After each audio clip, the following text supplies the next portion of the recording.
Hi, I'm Barbara. I'm a director here at Fox 13. As a director, we're taught to pay attention to the small details.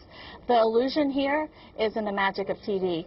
Notice that the handcuffs are hanging out of his pocket here. There is a pre-tape sequence that comes into play here. When he runs through the door, you notice that the handcuffs are no longer showing. This is the pre-tape sequence that you're seeing here. Since this is a pre-tape sequence, notice the clock. At this point, he has 2 minutes and 36 seconds to get where he needs to be safely so that he can reappear later in the show. Here you see split screen effect with 9 individual boxes. Each box has its own source. When the screen goes to snow, each box should have its own squeeze back effect of snow, not one large effect here as you see.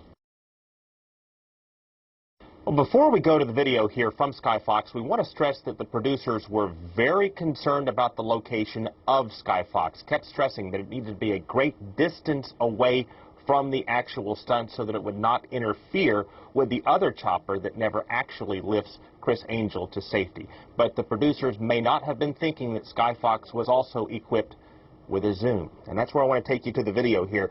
Let's start off with the wider shot. You see, obviously the building has just imploded here. I want you to keep your eye right about there. And what you're going to see is a figure emerging, running out, right about there. See that? That's obviously a person.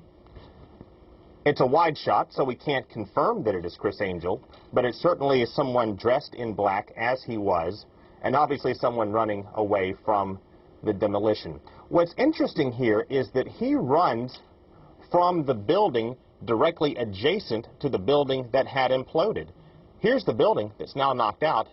Here's the other building right next door. Remember, he had 2.5 minutes from the point he went in that building, and effectively the cloak went up from the public and from the media. It could have given him time to move over to this building, which he may have done here, and that would have lent some credence to, again, this figure running out of that building over here into the proverbial grassy knoll. Now, what's interesting is that right here in that grassy knoll, well, that's exactly where the producers later found him. And they came to this exact same area. You can match up the video here, and you can see, well, there he is.